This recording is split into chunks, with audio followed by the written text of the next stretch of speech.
Title of this video is Medusa, Asteroid Astrology. Welcome, my name is George Verbena. I'm an astrologer and psychologist. So I talk about the asteroids, and Medusa is what this video is going to be about. So what is Medusa? What's the mythology? What's the meaning in your chart? If you have Medusa in an 8-degree orbit in a conjunction to a natal planet, an angle, or something, then this video is relevant for you. If you have Medusa in a square, trine, sextile, opposition, but not a conjunction to anything at all, then maybe the video is not for you. But alternatively, refer to the demon star Algol and black moon Lilith in the natal chart, because the archetype that I'm going to describe to you here in this video, it's pretty much the same as those two. Yes, even Lilith. Oh, what does Lilith have to do with Medusa? Find out now. So Medusa was a woman, priestess, high priestess of Athena, the goddess of wisdom. She was raped by Poseidon, aka Neptune. And then Pallas Athena turned her into a monster. So this is the origin of the evil eye. Because Medusa got the snakes, and the snakes would turn anybody that looks at her into stone.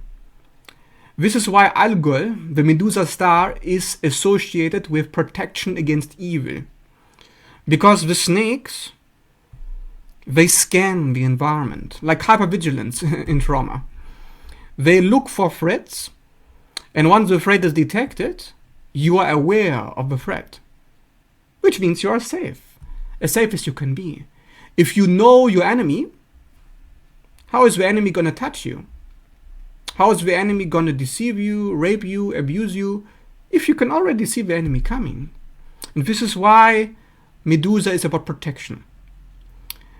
So if you have a prominent in the natal chart, this is where you get protection against dark forces. This is how you protect yourself. So for example, I have Medusa conjunction the ascendant, so it is through my behavior, my demeanor, my attitude, which you can probably tell from my videos isn't love and light. This is how I protect myself against the evil eye. So if somebody comes along and disagrees with my content, or he criticizes me, or he tells me, oh, you are such and such, I communicate with my body something that's going to create a freeze response, or is going to create some kind of shock, surprise, or a trigger of some sort in the other person. Because Medusa, you have to understand, the snakes are in the hair, it's freezing other people. So whoever's trying to shame you, the shame is going right back to sender. Whoever is jealous of you, the jealousy goes right back to them. Which is why it's increasingly difficult to shame me. If you ever checked out my page, if you ever check out my videos, whenever I get a hateful comment, it's usually the commenter who feels their own hatred, who gets a taste of their own medicine. Because, for example, if I go to job interviews, or, well, I don't do that anymore since I have my own job, but I used to. And the person who's interviewing me, they would be like this. They would get anxious. They would get jumpy. They would get scared. Or they would, like the pen, while they were writing something down, the pen would fall out of their hand. They would get adrenalized. Because in a job interview, the interviewer usually hates their job. They probably hate you too. And they're putting on a mask. You know how the interviewer is very nice, professional, love and light, like everything's perfect, like it's the best job in the world. Meanwhile, you're in a warehouse doing boxes. Oh, so professional, right? So the interviewer is putting on a facade because I cannot play into the facade because Medusa makes me aware of the facade.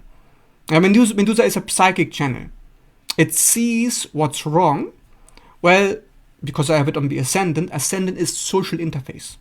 Ascendant is mask. So, Medusa on the mask protects me against masks.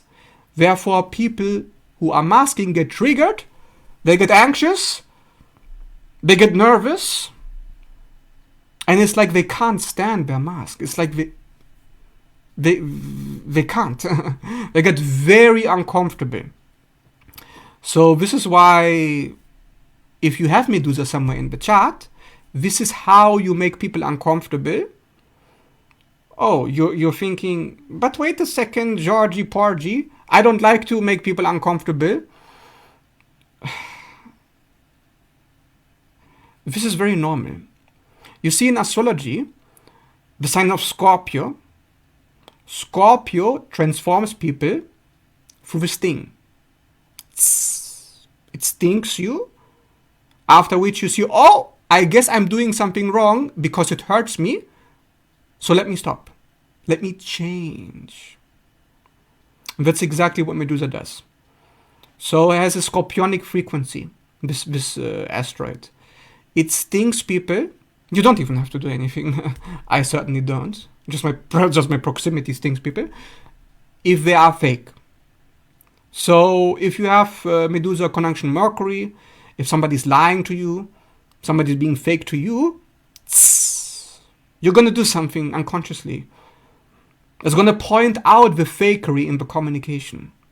However, the problem is, Medusa is about shame issues.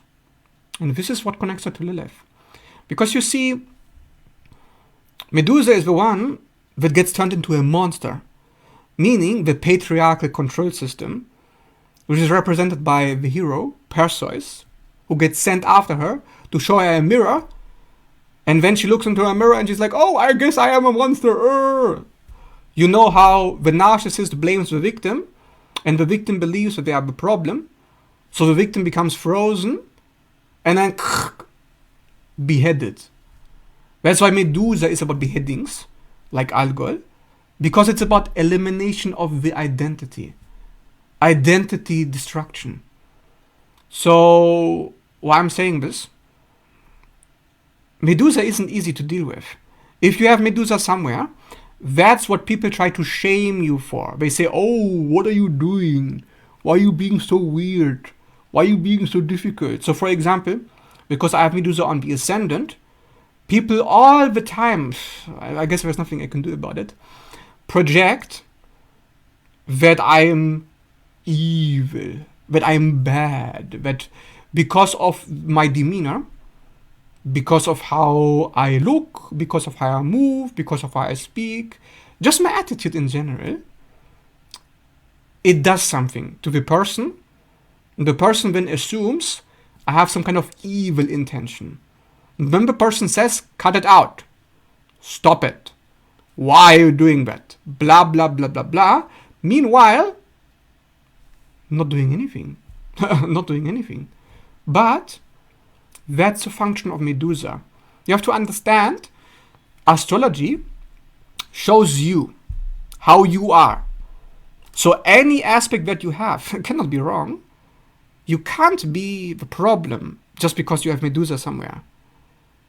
Okay? You are perceived as the problem, and then you will feel ashamed. You will feel like, oh, I guess there is something wrong with me, so you try to hide it, suppress it, which becomes a freeze response. You see? That's why Algol is associated with beheading, is associated with being frozen when you look into the mirror. The mirror is the other person. Okay? However, remember what I told you earlier, Algol is protection against evil, so that's what Medusa is. Because Algol is the Medusa star. Yeah. Check out my Algol video to better understand my explanations about that. Medusa is supposed to send it back to the other person. That means Medusa is supposed to highlight an unresolved trigger in the other person. Because the other person is projecting their own shadow onto you. They are projecting their own shadow. right? If there's something wrong with you, for you being yourself and not doing anything, not harming anybody, you're not saying anything, there's just nothing you were doing, but the person is still upset with you, they're still nervous. What are they nervous about? Something that's hidden. Hidden inside them, hidden inside you, but they blame you. Now, you feel bad, so you get frozen.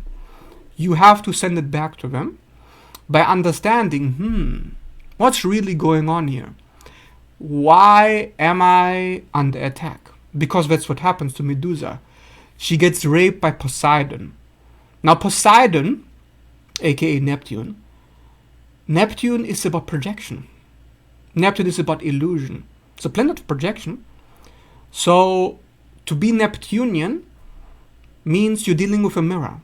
Neptune itself is actually a mirror planet. So, people see themselves, or their most evil side, their darkest side, their shame, in the Medusa.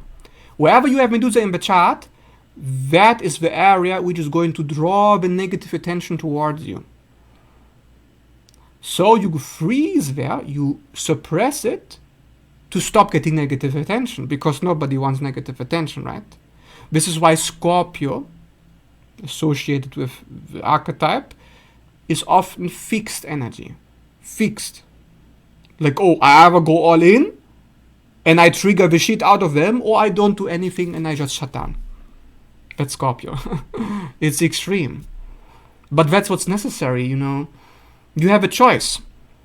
You can either trigger other people with that aspect by embodying that aspect, which is unavoidable because you have Medusa there, or you can freeze, which is why you become cut off from source. So Medusa is not love and light at all. Wherever you have Medusa in the chart, is about shadow work, shadow integration, integrating and overcoming your shame. This is why shame is associated with self-hatred. Oh, I am a monster. Oh, I look in the mirror. Frozen, petrified. So it's about the bad object in psychology, right?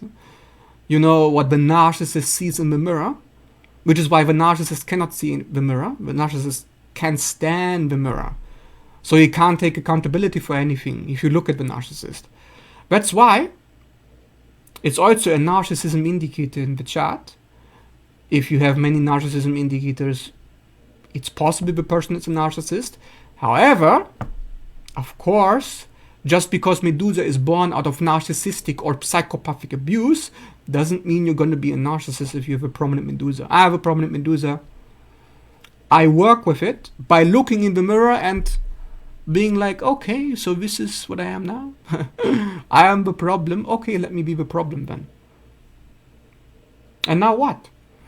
You see, there's no dysregulation, there's no adrenaline, there's no shame when you are realizing who you are, when you accept who you are and what that is going to do, what are going to be the consequences of that. So, like Lilith represents exile in the natal chart. This is something that makes you feel alienated from other people. Because Medusa self-isolates, she retreats into some kind of a cave or an underground cavern or something. And this is why it often attracts Neptunian personalities. So people who project a lot, people who live in their head a lot, who live in fantasy worlds. And it's also possible for the Medusa person to live in a fantasy of her own, not knowing herself, not knowing who she really is. It's often identity blur, distortions around the self-image.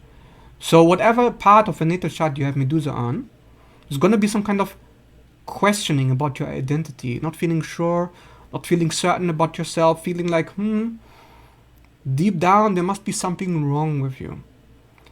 And the way to integrate that, to heal that, is to investigate, to be the thing you're afraid of being, to allow yourself to be wrong, to allow yourself to be evil, to be villainized, just like Black Moon Lilith in the natal chart.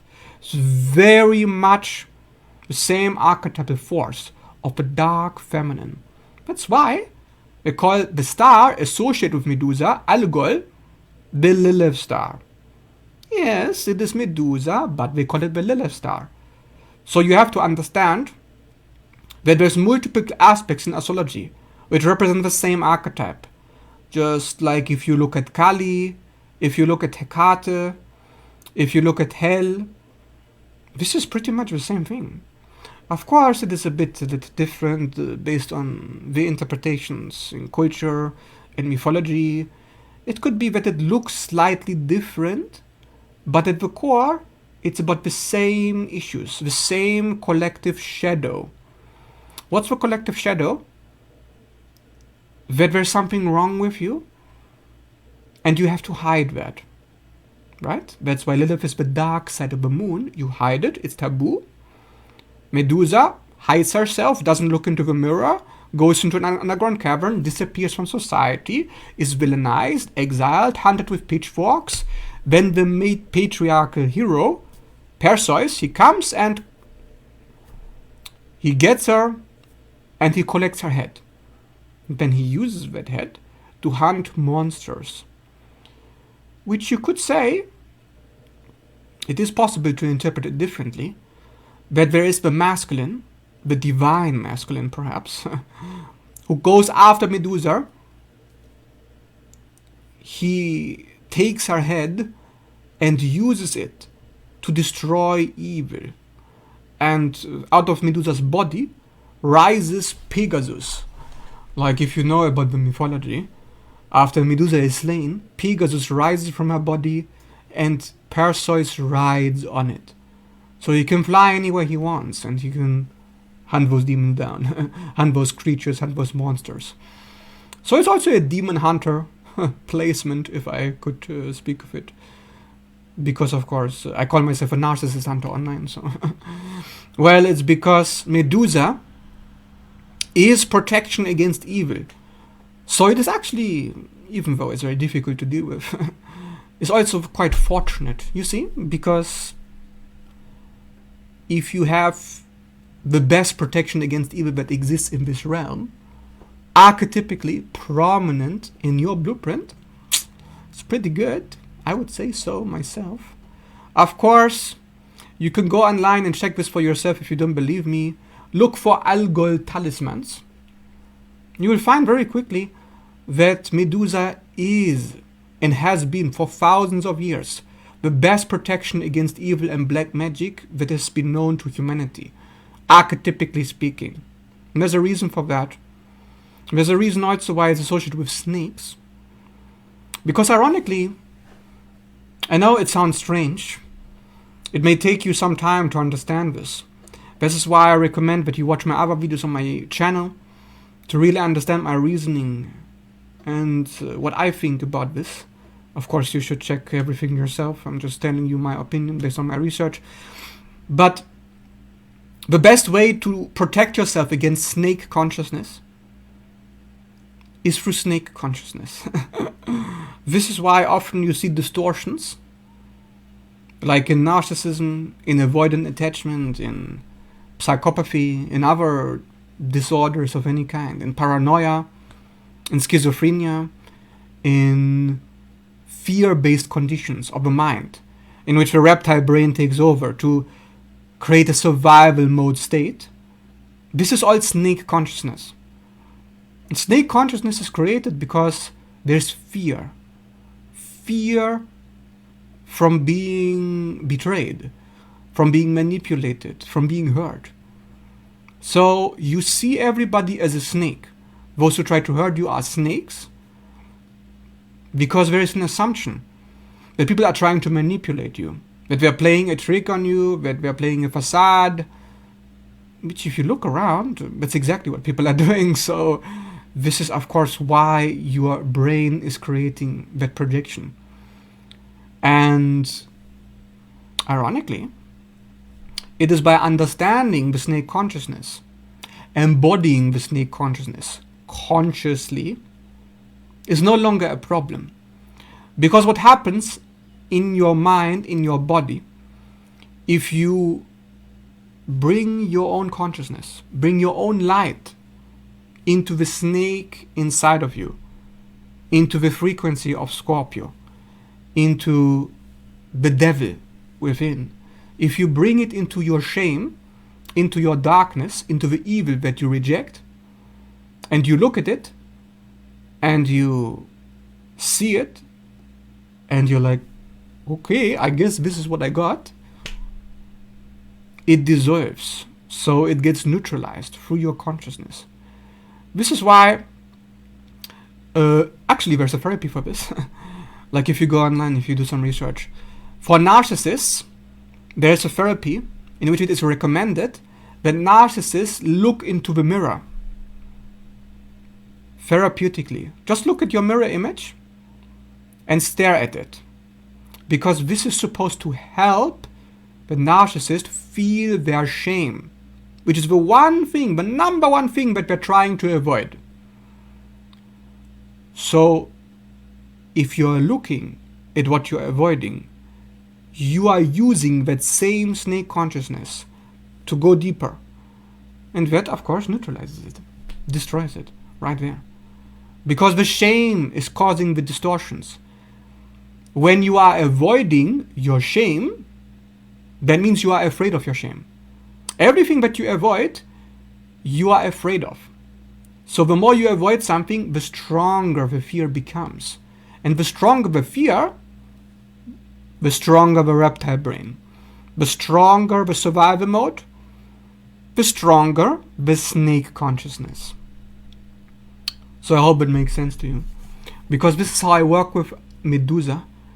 This is how I work with Lilith. This is how I work with Algol. Because I have both Medusa and Lilith prominent in the natal chart. So I'm really just talking about personal experience. That it is only when you integrate your shame that you have protection against evil. Because what evil does is to convince you that you are bad when you're not bad. Okay? So it flips everything. Like, you know what they call satanic in this reality. Everything is flipped. Everything's upside down. Somebody does something healthy to break out of abuse. They call out their abuser. They're getting better. Their health is improving. Their finances are improving. Their diet is improving. Their relations are improving. And what happens? There's a smear campaign going on against them. People are gossiping behind their back. People are saying, oh, this person thinks they're better than us. Now they're doing all these things because blah, blah, blah, blah, blah, blah, blah. The evil eye is often cast against people that are doing well. Have you ever seen the evil eye being cast against people who are at rock bottom, where everything's falling apart and they're really unhappy and miserable? Or have you seen the evil eye cast against people who are doing very well, who are in the spotlight, who get attention, who get their problems fixed, who are very successful, who have lots of jealousy against them? Obviously, people who are doing well get the evil eye. People who are losers don't get the evil eye. So evil people generally don't get the evil eye. Good people do. So yeah, this is just how it works. Because who gives the evil eye? Evil people. Because good people, healthy people, people who are focusing on themselves, who are taking care of their health, of their relationships, of their finances, of their well-being, they don't really spend so much time trying to take other people down, gossiping and trying to slander and smear campaign other people and trying to bring them down. Happy people generally don't do this. But ironically, where you have Medusa in the chart, evil eye will come quite often against that part of your personality every time you are unlocking, you are expressing, you are embodying that part, that planet, that aspect. So yeah, I hope you find this useful. And if you did, And if you like more explanations like this about more asteroids, you can leave a request in the comments down below. If you like this video, please leave a like and subscribe. And if you're interested in my personal natal chart readings or one-on-one readings, you can reach out anytime. My information to contact me is down below in the description. You can check out my photo album on Facebook and see my services there. You can message me at any given time on private messenger if you are interested in a reading. Well, with that being said, thanks so much for watching this video and see you in the next one.